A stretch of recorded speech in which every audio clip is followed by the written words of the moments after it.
प्रसिद्ध कवि गोपाल दास नीरज जब पहली बार ओशो आश्रम में आए थे, वहाँ के रंग ढंग में रंग गए और तब उन्होंने यह प्यारा गीत लिखा था कि यह प्यासों का प्रेम नगर है, यहाँ संभल कर आना जी।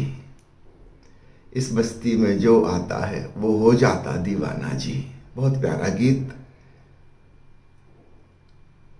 वास्तव में सूफियों की बस्ती एक प्रेम नगर है, संभल कर आना। यहां दीवाना हो जाते हैं। सामान्यतः हम अपनी तार्किक बुद्धि में जीते हैं, लेकिन जो व्यक्ति सूफी हो गया वो हृदय से जीने लगता है। उसके जीवन का केंद्र दिमाग नहीं बल्कि दिल हो जाता है, तो संसार की नजरों में वह दीवाना हो जाता है। सारी दुनिया चालाकी में उलझी हुई है, वो समझते हम बड़े होशियार हैं। जो व्यक्ति हृदय से जीने लगा वो सरल हो जाता, भोला भाला हो जाता, शायद दुनिया की नजरों में बुद्धू हो जाता, लेकिन भीतर वह जो पाता है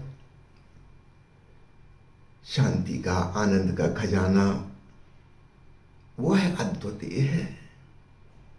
हो सकता है बाहर से कोई उसको धोखा दे जाए, कोई चालाकी कर जाए, कोई षड्यंत्र रच जाए, लेकिन भीतर असली खजाना उसे मिल जाता है। उसे परवाह भी नहीं होती फिर बाहर की, उसके लिए भीतर ज्यादा महत्वपूर्ण हो गया। तो कुछ लोग हैं जो इस रास्ते पर चलते हैं। बड़ी दुनिया तो बुद्धि में, चालाकी में उलझी हुई है, और जैसे जैसे शिक्षा का प्रचार प्रसार सारी दुनिया में होता जाता है, ज्यादा से ज्यादा लोग इंटेलेक्चुअलिटी में फंस गए हैं। तार्किक बुद्धि, विश्लेषण, हर चीज में कार्य कारण खोजना। वो जो भावनात्मक हृदय धड़कता था, जिससे जीवन की रहस्यमयी अनुभूति होती है, वो धीरे धीरे खोता जा रहा है। लेकिन थोड़े से सौभाग्यशाली लोग हैं, वही खुशकिस्मत लोग हैं जिनके भीतर प्यास है कि फिर से हम हृदयपूर्वक जीवन को जिए। और याद रखना, बचपन में हम सब उस ढंग से जीते थे। ये विचार और बुद्धि और ज्ञान हम लेकर पैदा नहीं हुए। हम पैदा तो सूफी हुए थे, बड़े संवेदनशील, भाव से भरे हुए। लेकिन धीरे धीरे परिवार ने, समाज ने, शिक्षा प्रणाली ने, राजनीति ने, धर्मगुरुओं ने, इन सब ने मिलजुल के हमें बुद्धि ओरिएंटेड कर दिया।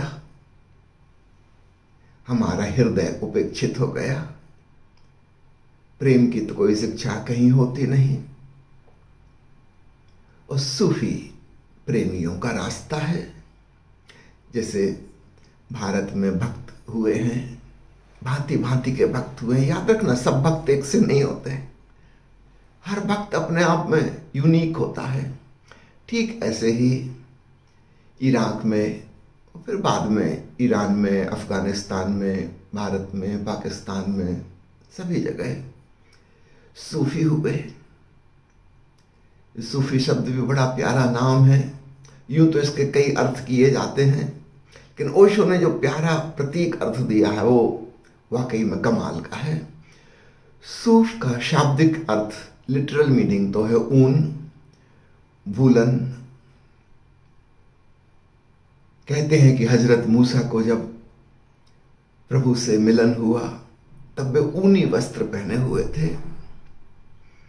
ऐसी ही कथा हजरत मोहम्मद के साथ जुड़ी हुई है कि जब अल्लाह से एकात्म हुए, दर्शन हुआ, ऊनी वस्त्र पहने हुए थे। ओशो ने इसका डिकोडिंग किया। उन्होंने कहा कि ऊन आता है भेड़ बकरियों से, जानवरों से, तो इसको एक काव्यात्मक प्रतीक, एक पोएटिक सिंबल समझना कि जब प्रभु से साक्षात्कार हुआ तो भेड़ बकरियों की तरह भोले भाले और निर्दोष हो गए थे। ऊनी कपड़े पहने थे कि नहीं पहने थे वो गौण बात है, लेकिन अगर इसको हमने कविता की तरह समझा तो बात पकड़ में आ जाएगी। वो जो समाज ने, परिवार ने, सभ्यता ने, संस्कृति ने जो चालाकी सिखाई थी वो उन्होंने दरकिनार रख दी थी और पुनः प्राकृतिक हो गए थे, भेड़ जैसे हो गए थे। अर्थात बुद्धि को हटा के अलग कर दिया था और हृदय पूर्वक अपनी पूरी संवेदनशीलता में थे। तब परमात्मा उनके जीवन में घटित हुआ। तो ओशो ने यह जो परिभाषा की सूफी की, अद्भुत है परिभाषा। विद्वानों की परिभाषाएं अलग प्रकार की होती हैं। वो इतिहास में से कुछ खोजते हैं, न जाने क्या क्या खोजबीन करते हैं, सैद्धांतिक, बौद्धिक। कविता चूक जाते हैं। दार्शनिक लोग, विद्वान लोग हमेशा कविता से चूक जाते हैं। और धर्म की कोई भी गहरी बात अगर बतानी हो तो याद रखना वह काव्यात्मक ढंग से ही बताई जा सकती है। वो प्रतीक होते हैं, प्रतीक के पीछे छुपा कुछ और होता है। जब कोई प्रेमी कहता है कि मेरी प्रेमिका का चेहरा चांद जैसा है, तो ये कोई तथ्य नहीं है, उसे ऐसा लगता है। It is not a fact but a feeling. तो प्रतीक रूप में अध्यात्म की भाषा को हम समझें तब हम हैरान होते हैं कि सारी दुनिया में जितने भी प्रभु को जानने वाले हुए,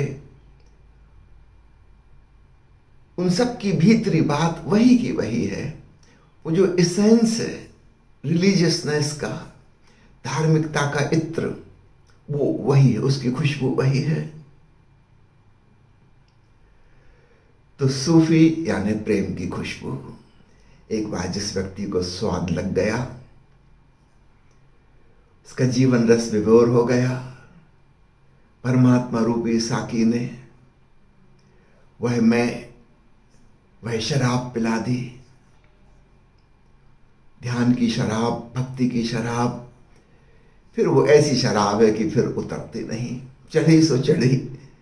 छोटी मोटी शराब जो बोतल से निकाल के हम पीते हैं, 2-4 घंटा उसका असर रहता है,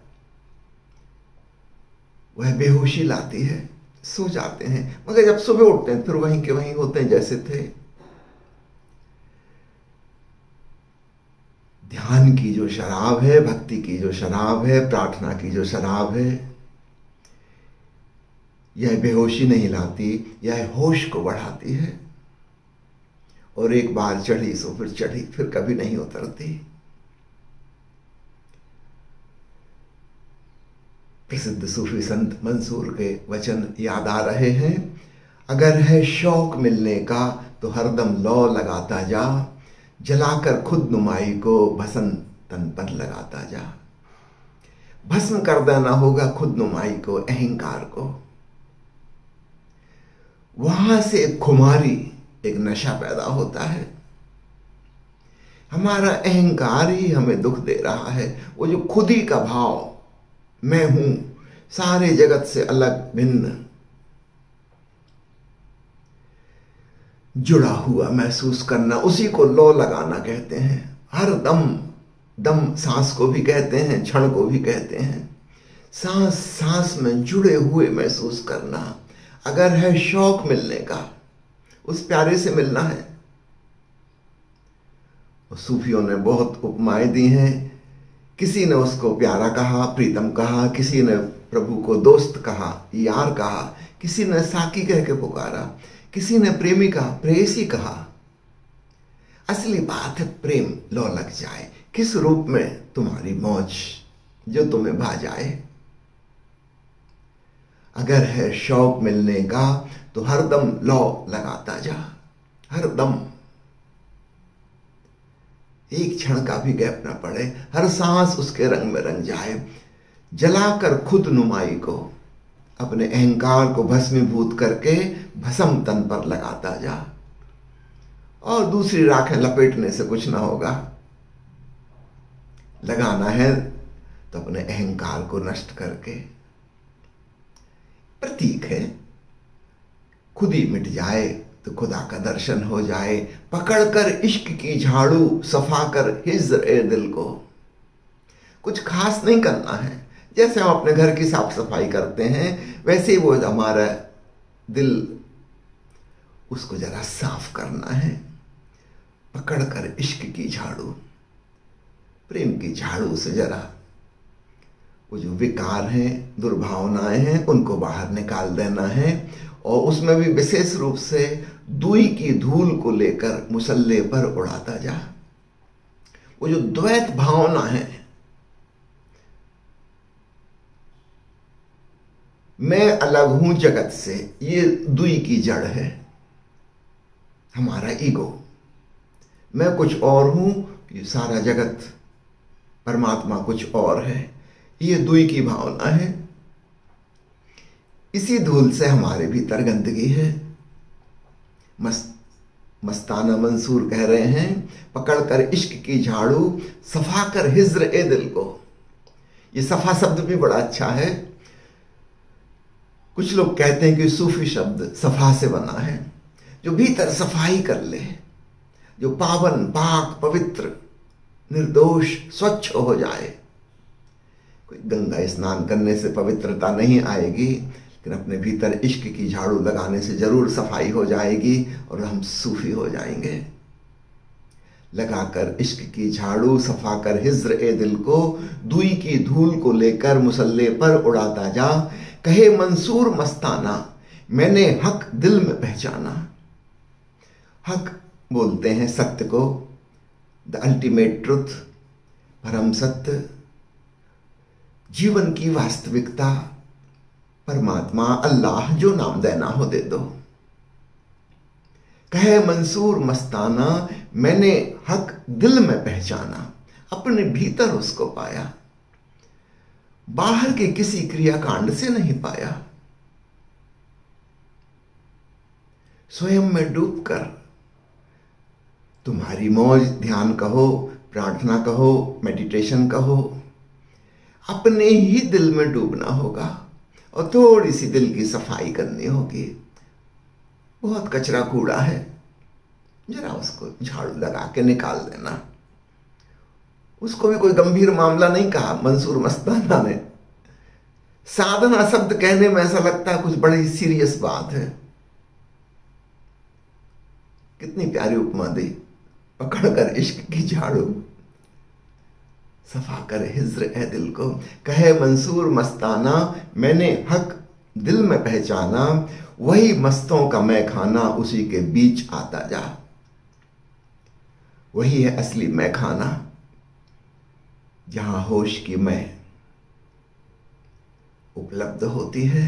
हम और सजग, संवेदनशील होते चले जाते हैं। जीवन में एक मस्ती छा जाती है।